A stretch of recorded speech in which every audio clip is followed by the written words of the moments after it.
The call came before my shift found its rhythm. Read. Floor 40. Now. Not my floor. Not my night. But the kind of order you don't ignore. I start my shift the same way every night. Floor 9. Floor 11. Floor 3. Then home before sunrise. My name sits on a badge I've worn for 14 years. Samuel Reed. Night maintenance. No complaints. No recognition. Just work. That night, the building felt slower. Lights hummed longer. The elevator paused half a beat before opening. Small things. Things that repeat more often at night. I was wiping down a counter on 11 when my radio cracked. Read. Floor 40. Now. Floor 40 isn't my rotation. Not on a Tuesday. Not ever, unless someone calls out. But the voice didn't sound like a request. I pushed my cart to the service elevator. Pressed the button. Waited. The doors took a breath before opening. The ride up was silent. 30 floors. Only the hum of machinery and the stillness of 2 a.m. The doors parted. Floor 40 smells different. Leather. Dark wood.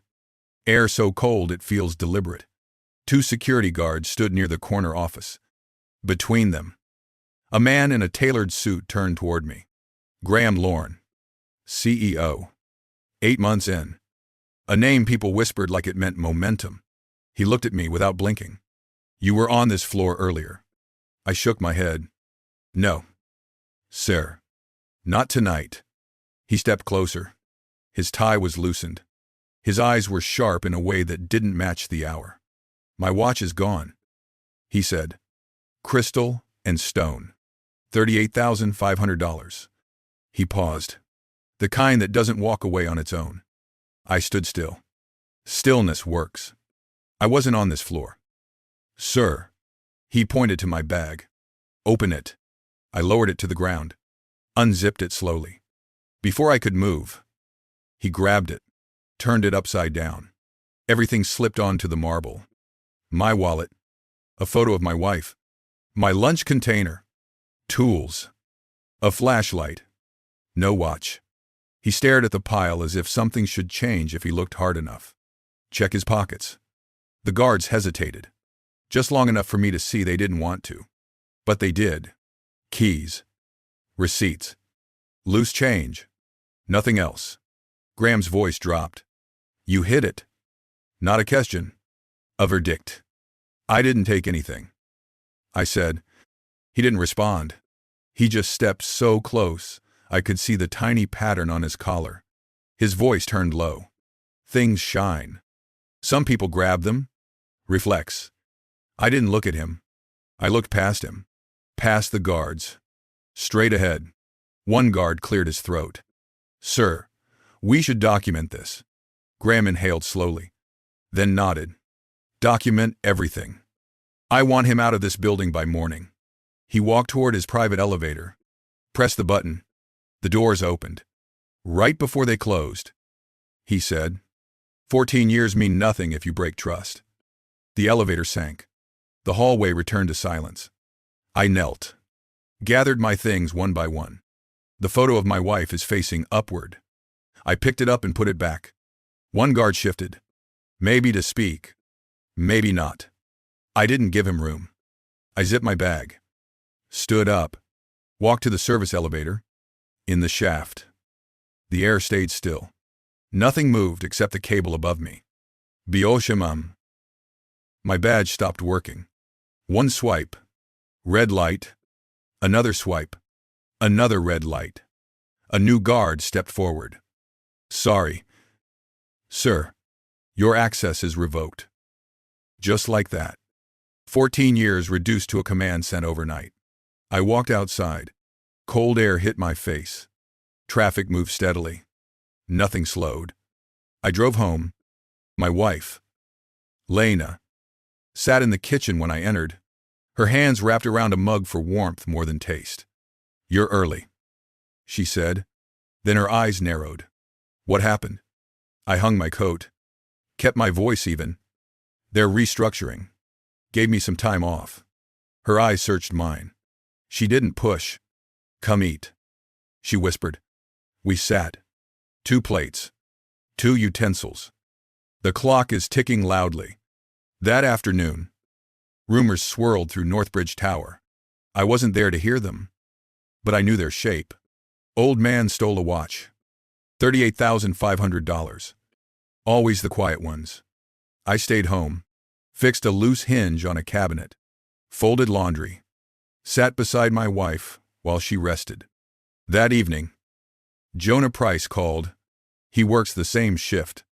8 years in, he hesitated before speaking. Sam, I saw something that night. Might matter. I waited. At 2:10. In the lobby, Lorne stepped out of the elevator. He was wearing the watch. He exhaled into the phone. I didn't know what to do. Neither did I. 2 days later, Lena collapsed near the kitchen table. Hospital lights replaced the glow of our living room. A nurse said it quietly. Stress can do this. I sat beside her bed, watched the heart monitor blink steadily but frantically. My badge was gone. My job is erased. My name is tied to a lie that traveled faster than the truth. But someone had seen what happened. And someone else was already digging. And the system that crushed me had slipped. Just once. Enough for a crack to show. The hospital lights stayed bright through the night. Machines kept their rhythm. Lena slept. I didn't. My phone vibrated at 6. A Port Bless Am. A number I didn't know. Mr. Reed. A steady voice. This is Clara Myers. I work at Northbridge. We need to talk. I stepped into the hallway. Quiet. Just the hum of vents and the roll of a cart far away. What about? I asked. I saw the incident on floor 40. She said, I think something is wrong with the report. She didn't explain. She didn't need to. Her tone carried the weight of someone who had looked at a screen for too long. Where? I said. Not at the building. A cafe across from the tower. Known. She hung up. I went back to Lena's bedside. Her breathing stayed even. Color is slowly returning. I sat until the clock reached 11. Then I left. The cafe window reflected the tower across the street. Glass. Steel. 38,000 people pass through its doors every week. One of them was me. Until I wasn't. Clara arrived on time. Plain coat. Tablet under her arm. Eyes that scanned before sitting. You don't know me, she said, but I audit internal systems. I saw the logs. She opened the tablet. Time stamps glowed. Look at this. R:03 a.m. You were on floor 11. Badge swipe. Verified. She tapped again. And this. R:03 a.m. Graham Lorne enters his office. Watch on his wrist. I said nothing. Just watched the clip. He steps inside. Door closes. When he steps out again, his wrist is bare. Clara swiped again. Lindsay. He leaves the office. No watch. She looked up at me. He filed the loss at 2. Ling ling. Pause. That's 3 minutes before he walked in wearing it. I didn't react. Stillness helps. It gives people room to keep talking. There's more, she said. She opened a folder. Numbers. Rows. Withdrawals. Amounts. Large cash movements from his corporate account. Months of them. Consistent pattern. She turned the screen so I could see the bold red entry. Collections notice. By Ling Armayuan. 0. Due. She kept her voice flat. The watch is worth $38. Wu Bai. No conclusion.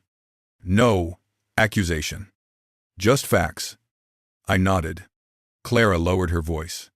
He also requested archive deletion for the entire floor 40 footage. Urgent priority. 24-hour window. A breath left her. Not dramatic. Just controlled. I pulled copies before the deletion order went through. A shadow crossed the window. Someone walked past. Not looking in. Not noticing. Clara leaned back. There was another thing. One of the janitors, Jonah, I said. She nodded. He said he saw Lorne wearing the watch at 2. Sure. In the lobby, the timeline aligned itself, not in my head. On her screen, Mr. Reed, she said quietly. You couldn't have touched that watch. I kept my hands on the table. Steady. What now? I asked. Clara looked at the door. 2 people walked in. Ordered coffee. Didn't glance our way. There's someone you should meet, she said. Her name is Dana. Attorney. She handles wrongful termination cases. I followed her outside. The wind cut between the buildings. Traffic layered its own rhythm beneath everything. We walked 2 blocks to a narrow building. A brass plate beside the door. Whitlock Legal Group. Inside, the air felt older. Paper. Ink. Carpet with years pressed into it. A woman stepped out of an office. Mr. Reed, she asked. I nodded. I'm Dana. Clara handed her the tablet. Dana scrolled. Slow. Methodical. She stopped at one screen. Email to HR. She said. R. 32 am. Terminate immediately. No investigation. She tapped another. Badge logs. CCT way. Financial records. She set the tablet down. This isn't a mistake. This is procedural collapse. No emotion. Just architecture of the truth. She folded her hands. Before we move further, I need to know something. She looked at me directly. Do you have any support inside the company? I hesitated one breath. My son, I said. Adrian Reed. Clara blinked. Dana stayed still. The board chair? She asked. Yes. Silence settled. Not heavy. Just exact. Does Lorne know? Dana asked. No. I said. He never asked. Dana nodded once. Adrian needs to see this. Today, Clara gathered the tablet, saved every file twice, plugged in a drive, copied everything again. 3 layers. No room for disappearance. We'll send it now, Dana said. But carefully, not through the company's network. She opened her laptop, typed, attached the folder, encrypted it. Done. The room fell quiet again. A different quiet. Not a hospital. Quiet. Not a elevator quiet. Waiting is quiet. My phone buzzed 20 minutes later. A message from Adrian. Dad. I saw the files. Be at the tower tomorrow. Board meeting. Full attendance. This ends now. I put the phone down. Clara exhaled. Dana closed her laptop. The system had moved enough for a crack to show. Now it was shifting. Slow. Deliberate. Towards something larger than me. Something with a room. A table. 7 chairs. And one truth that couldn't be ignored anymore. Morning came without sound. Clouds hung low. The wind moved straight down the street. I reached the tower at 8. Line 7 3 minutes before Adrian's message had told me to arrive. Security glanced at me. Hesitated. Then their screens flashed green. Mr. Reed. One of them said. Measured. Elevator 40. I stepped inside. Pressed floor 40. The doors closed with a soft seal. The ride up felt long. Samey hum. Same machinery. Only the air was tighter. When the doors opened, the hallway was quiet. Not empty. Just still. Adrian stood near the boardroom door. Suit dark. Posture steady. He didn't step forward. He didn't smile. Dad, he said. Come in. I followed him inside. The boardroom stretched wide. Glass walls. 7 chairs. A table with a finish so smooth it reflected the ceiling lights. 6 board members were seated, not speaking. Documents are arranged in front of them. Screens dimmed, but were ready. A single empty chair waited at one end. Mine. Across from me sat Graham Lorne. Hands clasped. Eyes forward. Expression still. Adrian stood at the head of the table. We're here about November 15th, he said. Full record. Clara connected her laptop to the screen. The room filled with a soft click of cables locking into place. She didn't look at anyone. She just pressed play. Footage appeared. Timestamp. R:02 a.m. Graham is entering his office. Watch on his wrist. Door closing. Next clip. Timestamp. R:02 a.m. Graham is leaving the office. Wrist bare. No one spoke. Clara pulled up the badge logs. Samuel Reed, she said. Floor 11. R:02 a.m. Verified. Another window. Email. Subject line glowing. Terminate immediately. No investigation. R:32 a.m. Next window. Financial withdrawals. Amounts aligned. Dates aligned. Clara stepped back. Donna stood. Her voice stayed even. The sequence conflicts with internal policy. She said. Required steps were skipped. She folded her hands. Mr. Lorne may respond. Graham leaned forward a fraction. Hands still clasped. I don't recall the exact timing, he said. I acted under pressure. His attorney started to speak. Adrian raised one finger. Let Mr. Lorne finish. Graham's gaze moved to the footage. The watch. The empty wrist. The timeline. I believe the item was missing, he said, and I took action. Dana nodded once. The footage shows the item remained on site at the time, she said. Still no voices from the board. Only the quiet scrape of someone adjusting a pen. Adrian turned to me. Dad, he said. Statement. I stood. My hands stayed at my sides. My voice stayed steady. I worked here 14 years. I said. Floors cleaned? Rooms checked. No incidents. I paused. I opened my bag when asked. I opened my pockets. I answered every question. I followed the procedure. I sat. Nothing else was needed. Adrian faced the board. You've seen the evidence, he said. You've reviewed the policies. We need a decision. The oldest member, Mr. Hayes, reached for the folder in front of him, opened it, removed one sheet. The board votes to end Mr. Lorne's employment effective immediately, he said. Security access revoked. Compensation frozen pending review. He placed the paper on the table. Graham stood. His attorney gathered documents. They walked toward the door. He paused near my chair. Only a moment. Then he left. Adrian exhaled once. Barely audible. Dad, he said quietly. You're reinstated. HR will issue the notice. I nodded. The meeting ended without applause. Without raised voices. Just papers returning to folders. I walked into the lobby 20 minutes later. The morning crowd moved fast. Coffee, briefcases, short conversations. A few faces turned toward me. Some nodded. Some looked away. Most kept walking. I didn't stop. Didn't wave. Didn't shift my pace. I took the service elevator. Pressed floor 11. The doors opened to the same hallway I'd walked for years. Same walls. Same vents. Same echo under my boots. I unlocked the supply closet. Took out the cart.